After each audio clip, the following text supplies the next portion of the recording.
Welcome to this, the latest in my series of videos entitled Rishi Devra, the Fantasy and the Facts. We've got a lot of slides to get through on this video, so if you want to look at the detail, please pause the video.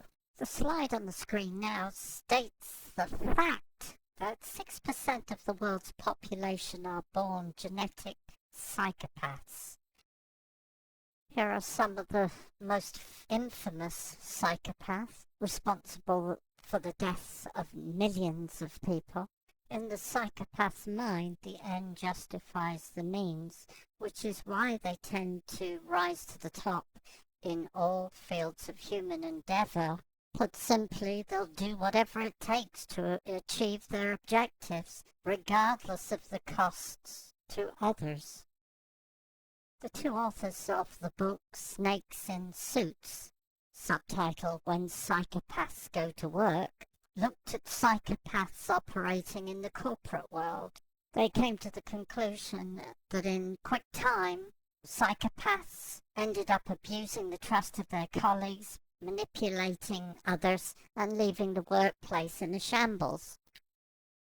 We're now going to take a look at one particular psychopath, Devra Patton West, who has been clever enough to design her own corporate environment where, because it is hidden from view, allows her to commit every sort of crime imaginable, from theft, fraud, extortion, all the way up to murder, and get away with it. How clever is that? An educational consultant, Ingrid Smith, who worked with Miss West for a couple of years, attributes Miss West's psychopathy to a very difficult childhood where Miss West was allegedly abused and hence acquired the desire as an adult to abuse and control everybody else in her life. She asserts that Miss West is psychologically unstable. All of this may be true, but it's also alleged that Miss West's brother has spent 15 years in a mental institution, so there may be an element of genetic predisposition in her behavior. What we do know for a fact is that Miss West attended the Robert Jaffe School for Energy Mastery in 1990 to 1991, and upon completing that course, she immediately pronounced herself to be an ascended master, and also announced that anybody not accepting her as such was blocking the energies. As mentioned earlier, Miss West was abused in childhood and had a deep need to control the lives of those around her once she became an adult.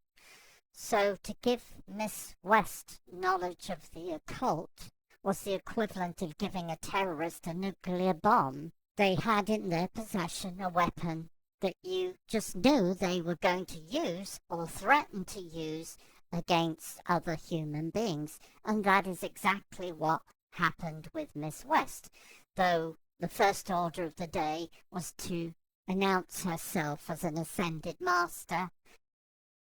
So what you basically have now is the female equivalent of Hannibal Lecter, who has the predisposition to prey on other human beings, with this activity hidden inside a cult.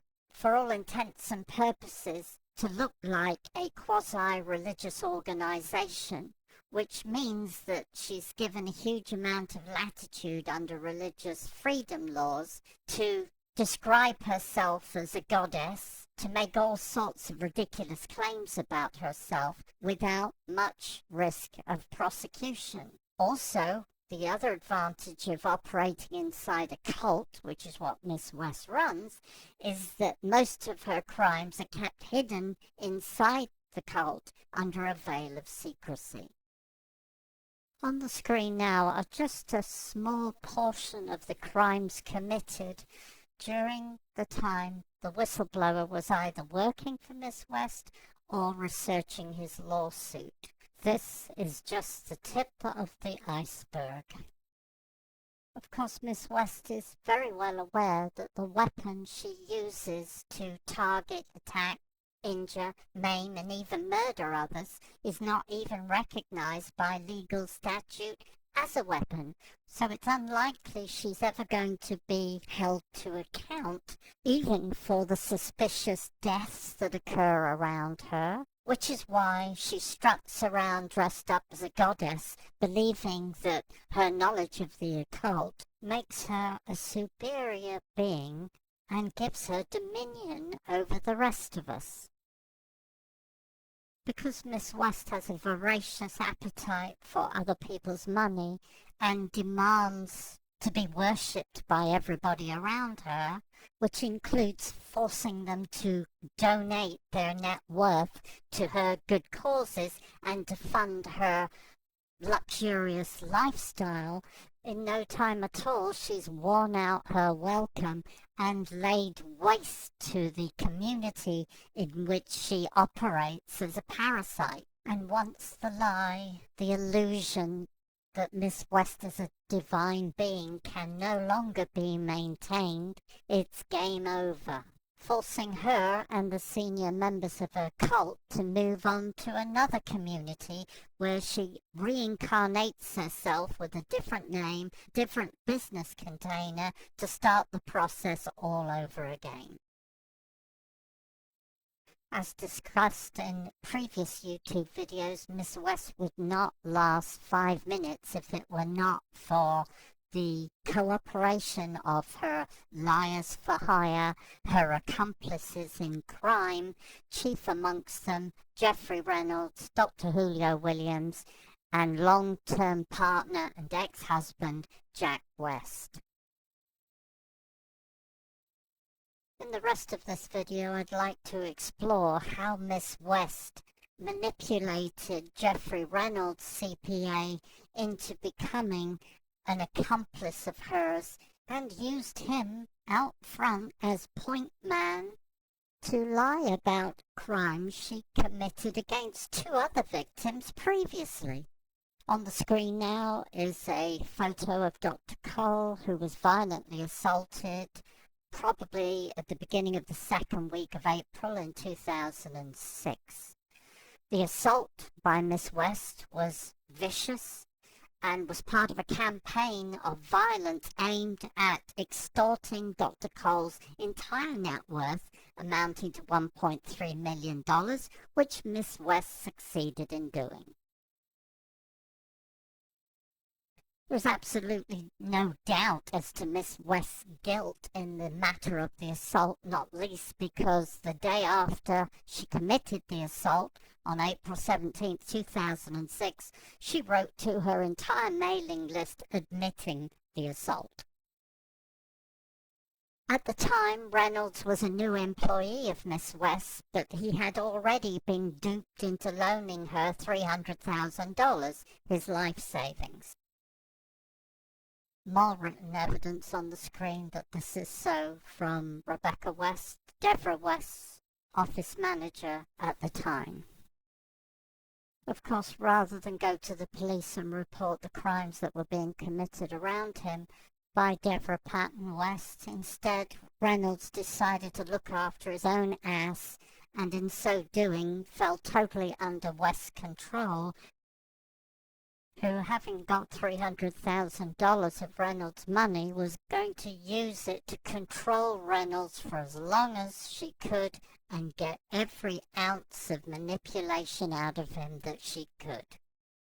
So when the first of 2 news articles appeared on July 12, 2007 about Miss West's criminal activities in Lakeside, Montana, chief amongst them the assault on Dr. Cole, Reynolds responded by publishing 4 totally dishonest and lying statements from Miss West's website, which asserted that Miss West had nothing to do with the assault, when the emails shown earlier from Rebecca West make it absolutely clear that Reynolds did know that West had committed the assault on Dr. Cole.